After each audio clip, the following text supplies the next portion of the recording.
This is my true story. I lived my life with loyalty, both to my wife and to the man I called my best friend. I believed in trust, in marriage, and in brotherhood. But the two people I trusted most betrayed me in secret.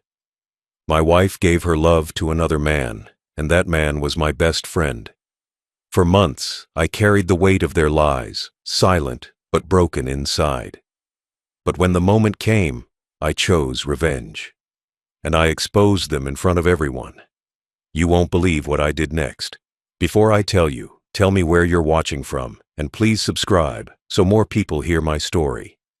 I grew up with him by my side, my best friend since boyhood, the one person I believed would never betray me. We shared everything through the years, from childhood secrets to struggles as young men, and I thought of him as a brother, even though blood did not connect us.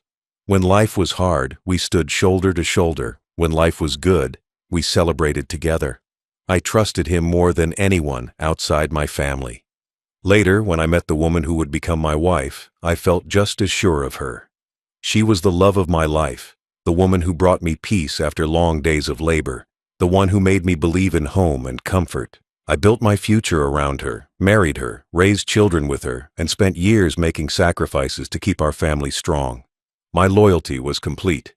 I believed marriage was sacred, that vows were not just words, but a lifetime bond, and I held to those promises through every trial.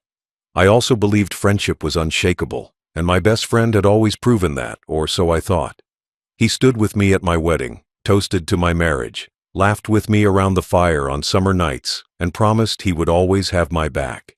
For decades, I lived with the faith that the two people closest to me, my wife and my best friend, were pillars I could lean on without fear of collapse. I built my life around loyalty, thinking love and trust would protect me from betrayal. I never doubted them, never once suspected that either of them could hurt me, because I thought loyalty was the foundation we all shared. In my mind, family and friendship were sacred, and I devoted myself to them fully, never holding back, never questioning their actions.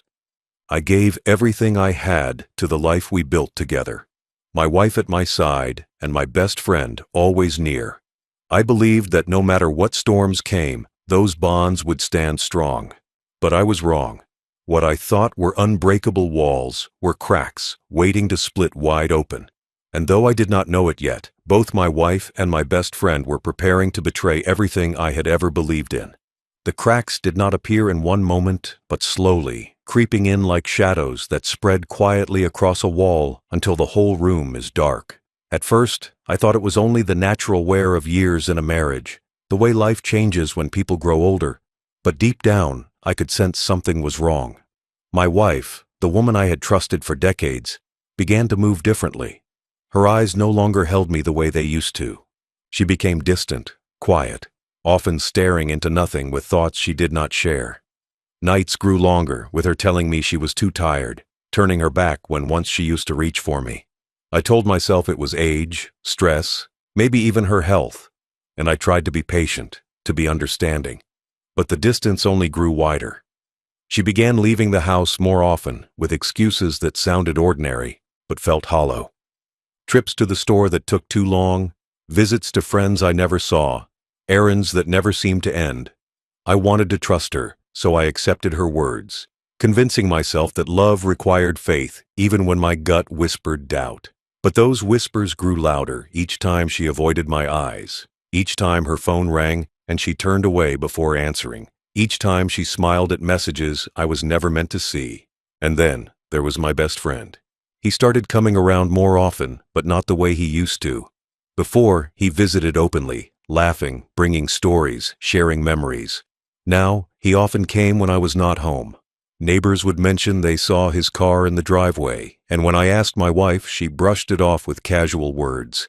I wanted to believe them, but a weight pressed on my chest every time. When I was home, I noticed how he looked at her, how she looked back.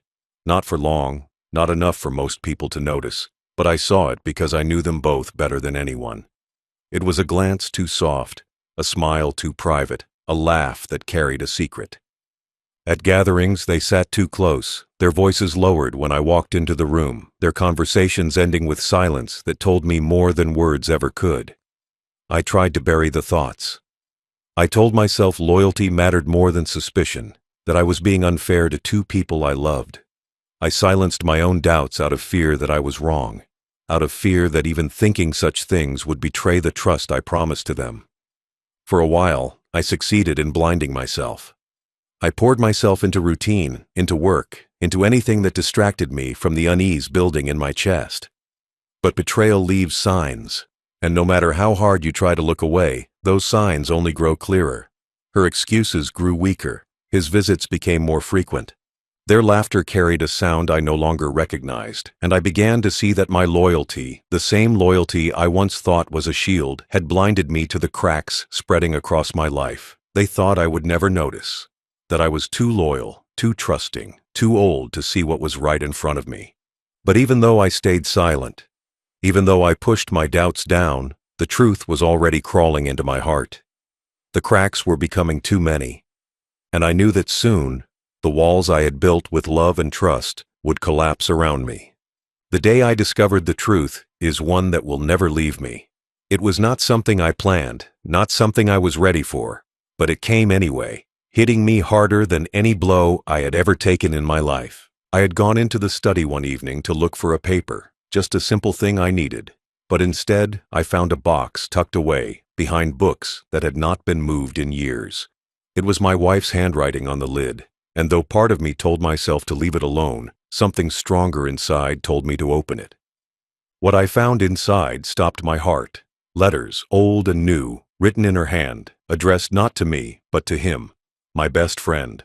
Words filled with affection, longing, promises, the kind of words she once gave me but had not spoken in years.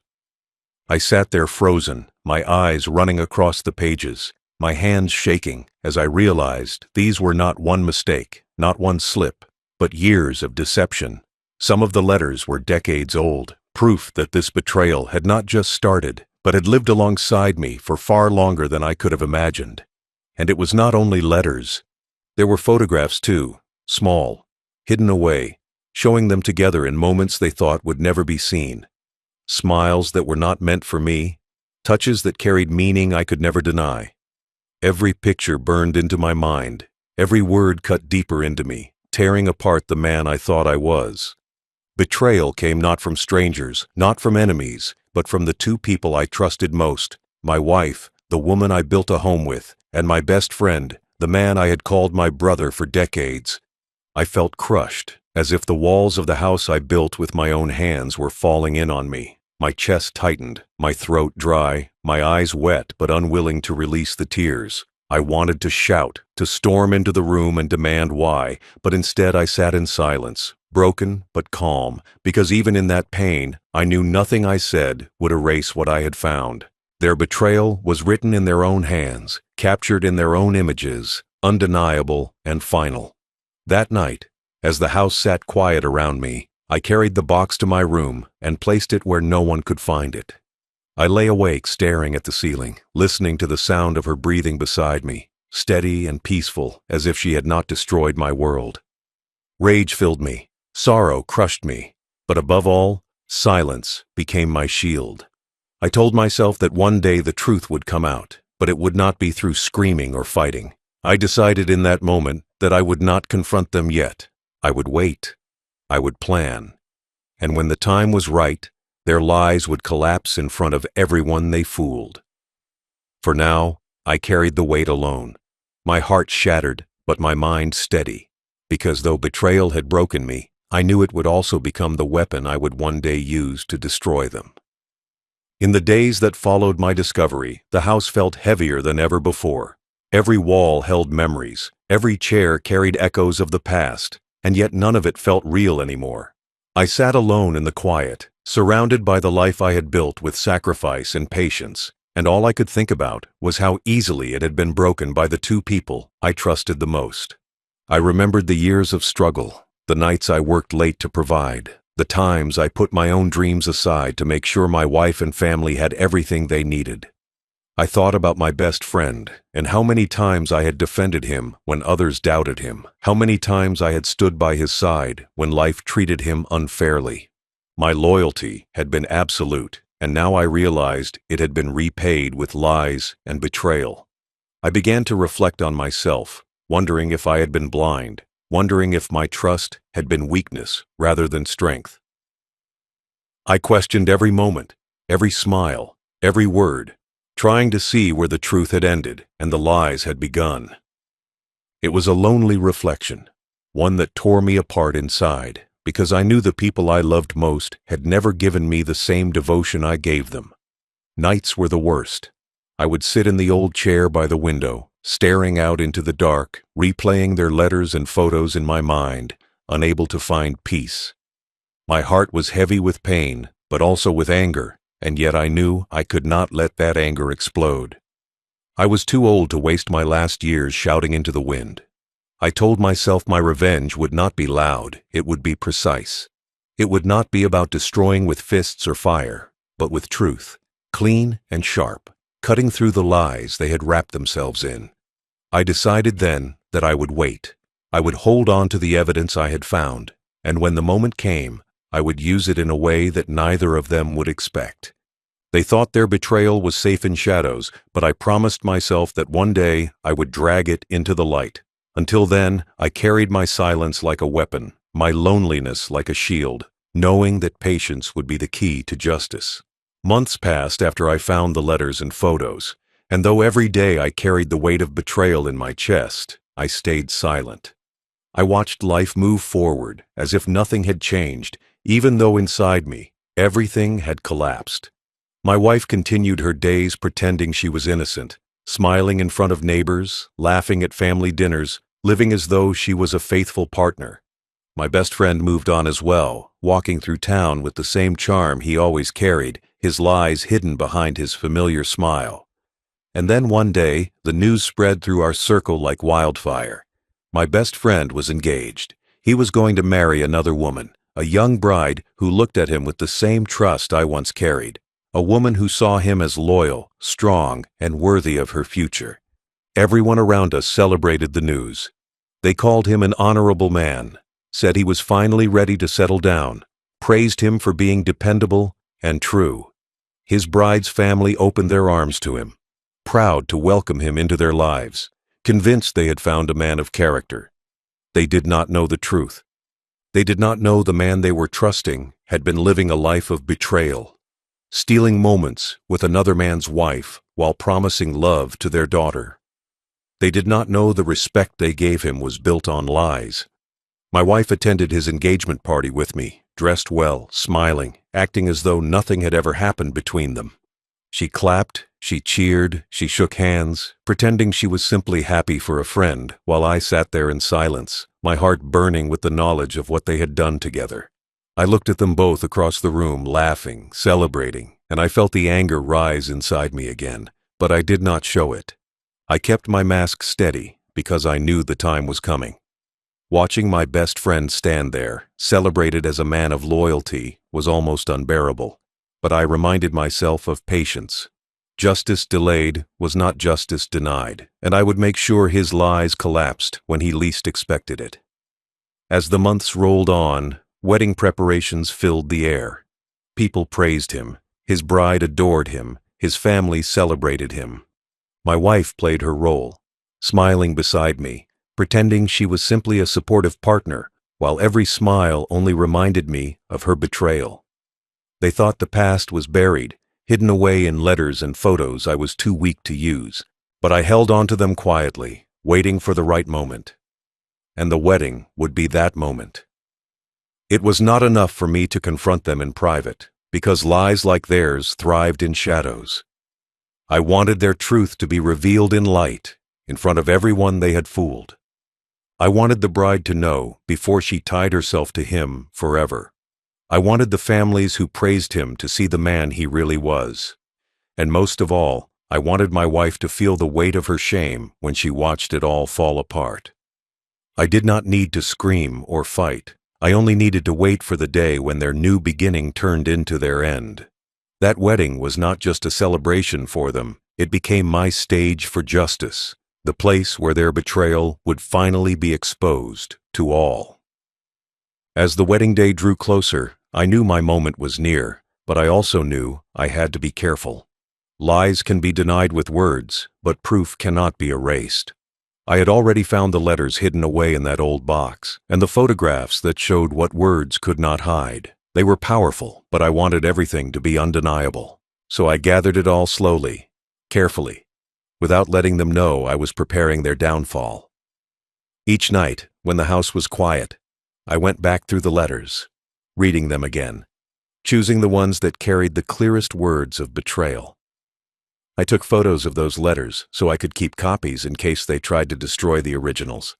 Then I returned to the hidden pictures, those images of them together, smiling in ways that no married woman should smile at another man.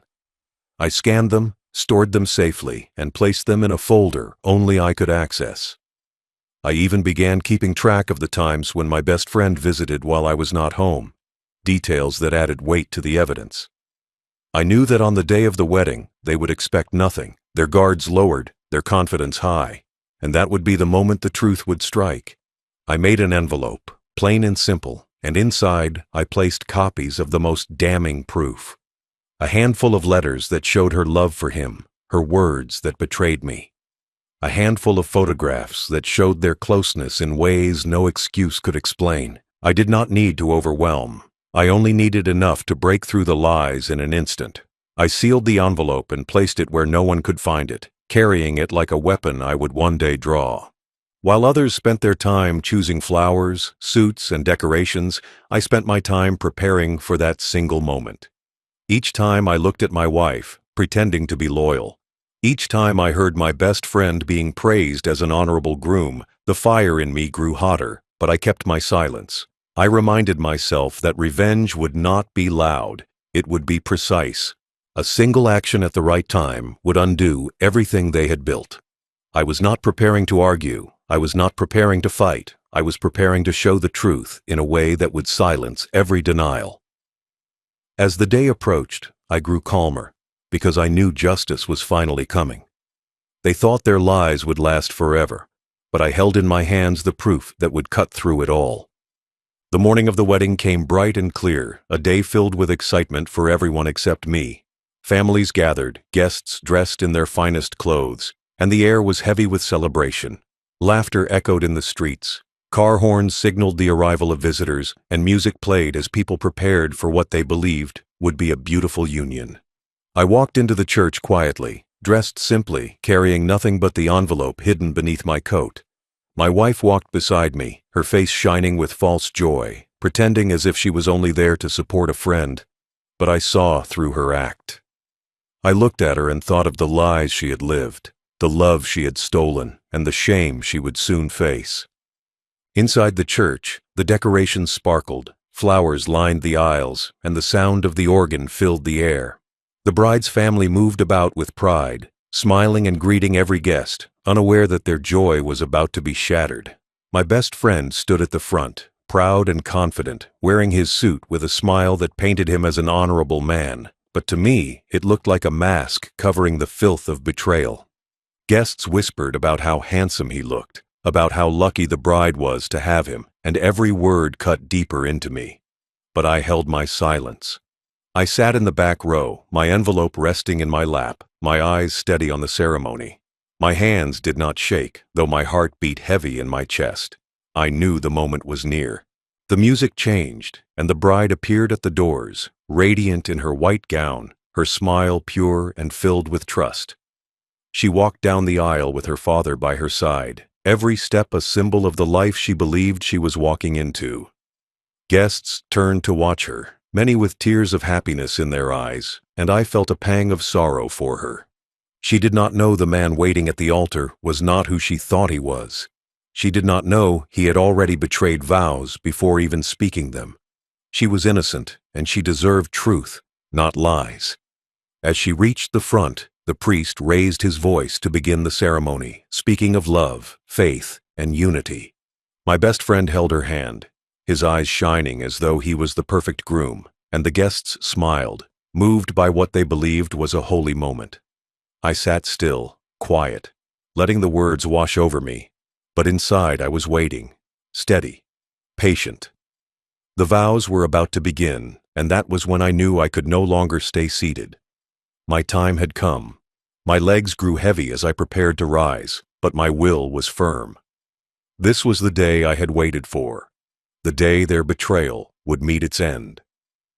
The moment the vows began, I rose from my seat. The sound of the priest's words filled the church, but all eyes turned when they saw me standing. My steps were slow yet steady as I moved down the aisle, each one echoing against the silence that fell over the guests. I felt the weight of every year I had lived, every sacrifice I had made, and every ounce of betrayal I had carried. But I also felt the strength of truth pushing me forward. My best friend's eyes widened when he saw me coming, his smile fading into fear, his hand gripping tighter to the bride's as if he could anchor himself against the storm he knew was about to break. My wife sat frozen in her chair, her face pale, her hands clenched in her lap, her mask of calm cracking under the pressure. I reached the front and turned to the bride, her eyes full of innocence, her face glowing with trust, her heart still untouched by the darkness beside her. From my coat, I pulled out the envelope, the one I had prepared with letters and photographs that showed the truth no one in that room could deny.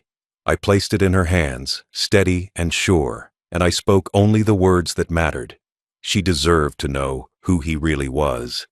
Gasps erupted from the crowd, whispers rising and falling as confusion spread across the room. The bride looked down at the envelope, her hands trembling as she opened it. Inside, the proof lay waiting, sharp as any blade, ready to slice through the illusion of the perfect man she thought she was marrying. As her eyes scanned the letters, as her gaze fell on the photos, her face changed. The light drained from her expression, replaced with heartbreak, betrayal, and disbelief. Her knees shook, her lips parted, but no sound came out. The church grew silent, every guest watching, every family member holding their breath as the truth spilled across her hands. The bride's family began to stir, their whispers turning to anger, their eyes locking onto the man they had trusted with their daughter's future. My best friend tried to speak, tried to reach for the papers, but the bride pulled back, clutching them to her chest like the last piece of her dignity. The priest stood silent, stunned, the ceremony broken beyond repair. My wife could no longer hide. Her eyes dropped to the floor, her body stiff with shame, her face a mirror of guilt. The moment stretched on, heavy with shock, until finally the silence itself became the loudest sound in the room. I looked at the man I once called brother, and I saw not a groom, not a friend, but a liar stripped of his mask.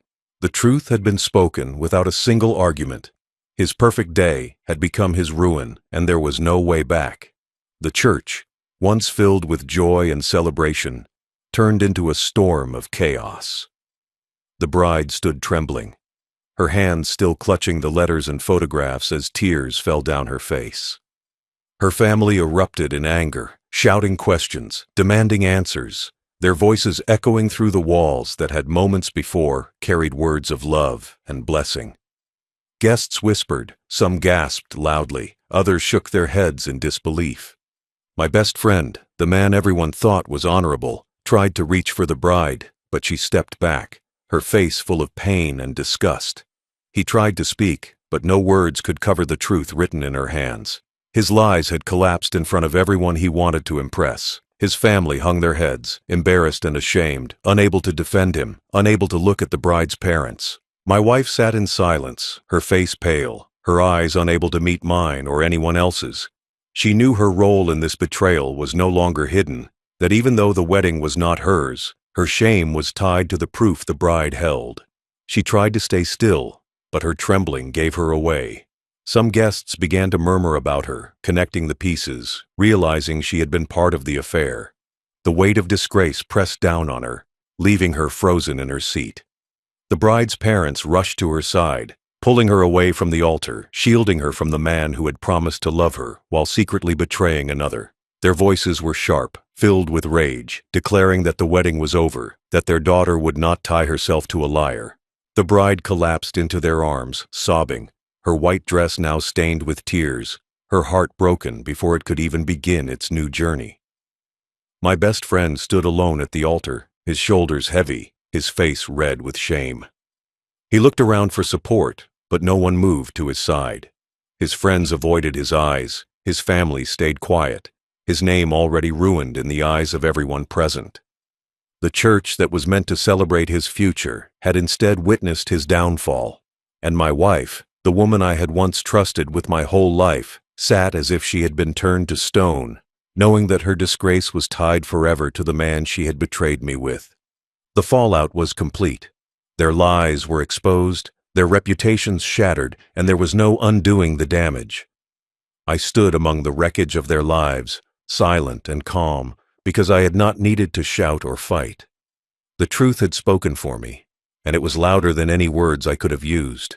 When the church finally emptied, I did not stay to watch the pieces fall further apart. I had no interest in hearing his excuses or her cries. I had done what I came to do, and that was enough. I walked out of the doors with my head held high, leaving behind the wreckage of lies I had carried for so long. For years, they thought they could betray me in the shadows, hiding their sin behind my trust, laughing quietly at how blind I was. But in one single moment, in front of every person they wanted to fool, I dragged their betrayal into the light. My best friend lost the woman who believed he was faithful, lost the respect of her family, and lost the honor he once paraded in front of others. My wife lost the mask she wore so easily, the mask of loyalty, the mask of dignity, because everyone now knew the role she had played in the destruction. Their reputations lay in ruins, and nothing they could say would ever repair them. I did not raise my voice. I did not strike them down with anger. I simply let the truth speak for itself, and truth is a blade that cuts deeper than vengeance. As I walked home, I felt the weight on my shoulders finally lift. The heartbreak that once crushed me had been transformed into strength. The loneliness I had carried in silence had been turned into justice. I knew I could never rebuild what I had lost, but I also knew I did not need to. I had given them everything, and they had betrayed it all. Now they were left with nothing but their shame, while I was left with my dignity. That was enough for me. I realized justice does not always come from anger or destruction. Sometimes it comes from standing tall, holding the proof, and letting the truth expose those who thought they could live forever in lies. My story ended not with forgiveness, not with reconciliation, but with freedom. I freed myself from their chains the moment I handed that envelope to the bride. I freed myself from years of lies when I walked out of that church without looking back. My final thought is simple. They betrayed me in shadows, but I destroyed them in the light, and in that light I found my justice.